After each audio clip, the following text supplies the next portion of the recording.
Hello! I've had to get a haircut because my girlfriend told me that in my most recent video I looked like the mammoth from Ice Age. I've spent an unhealthy amount of time in the past few days thinking about one question, which is whether Kimi Antonelli is actually quicker than George Russell. I've looked at the numbers and I made some notes. Let's review. In Australia, Mercedes started 1-2 with George Russell on pole. Following their terrible start, George fell down to just P2 luckily, but Kimi fell down to P7.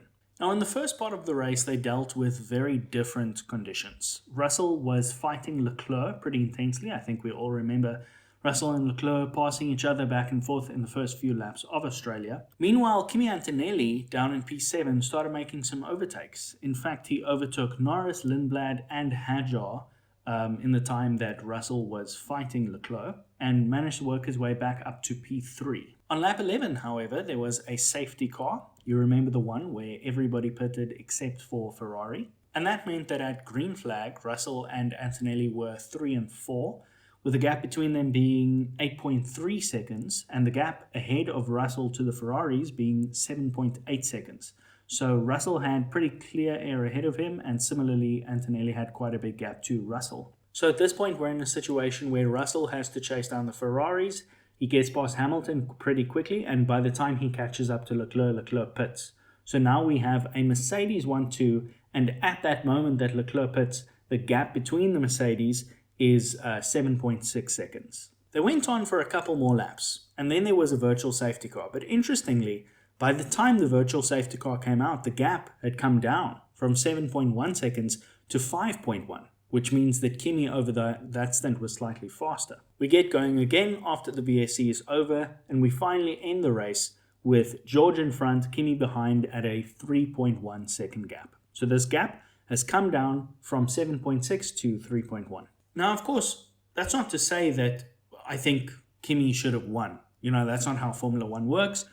We often have cars going quicker behind the leading car, and of course winning a race has to do with many more things than just your ultimate pace. But since this video is really about pace, I think it's pretty interesting that Kimi Antonelli was able to close the gap on George Russell in every situation where they were racing more or less equally with open air ahead of them. Now, moving on to China, Kimi actually qualified on pole in China with George in P2. Their classic starting situation ensued with Kimi falling to P2 and Russell falling to P4. Now, in this case, they had a much easier time getting past the Ferraris, and by lap 4 they were both through, with the gap between the two Mercedes being 1.1. And we see a safety car in lap 11.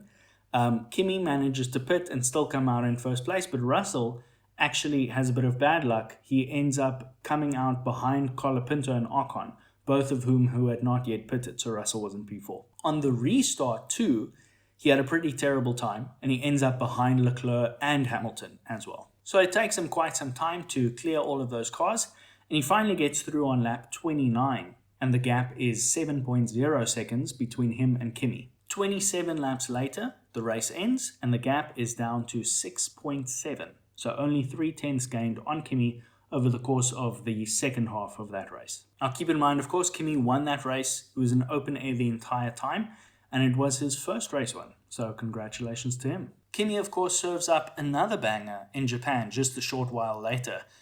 He qualified on pole and George Russell in P2 again. Now, this was Kimi's worst start yet. He falls down from pole to P6, and Russell fell down from second place to P4. So Antonelli manages to pass Hamilton pretty quickly, so he's directly behind Russell at this point, and the gap is 3.7 seconds. Russell then cuts through Leclerc and Norris pretty quickly, and Antonelli makes those same moves not too long after. And by the time he gets through those cars, the gap to Russell is 3.7 seconds. Russell pits a few laps later, and the gap is down again to 2 seconds. So then the whole Japan safety car thing happens. Russell again gets unlucky for the second time. He pits right before the safety car happens, which means that he loses a couple places. Antonelli, on the other hand, who is at this point in first, manages to maintain first. He pitted under the safety car. And so from that point on, for the rest of the race, we don't really have a comparable stint between Russell and Antonelli, because Antonelli was in clear free air for the rest of the race. Russell was fighting the Ferraris pretty much until the checkered flag, and of course finished in P4. So what can we take from this? We've only had 3 races so far. We have 19 left to go.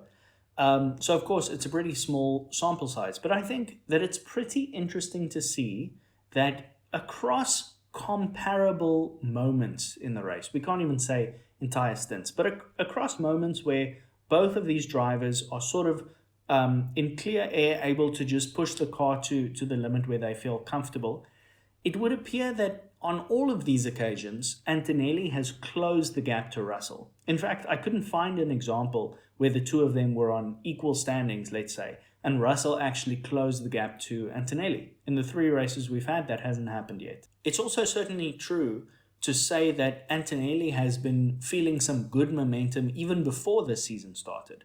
Late last year, I made a video called George Russell Can't Catch Kimi Antonelli, and it was about a similar phenomenon, is that towards the end of the year, Kimi Antonelli's race pace was starting to catch up to and even exceed George Russell's in quite a handful of different sessions.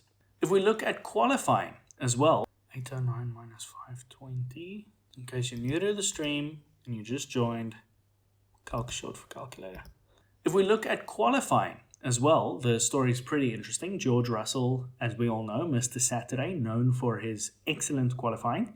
Compared to Kimi Antonelli over the 4 sessions that we've had thus far, the difference is only 0.016 in favor of George, with George out-qualifying Kimi in Australia and the China Sprint by 293 and 289 milliseconds, respectively.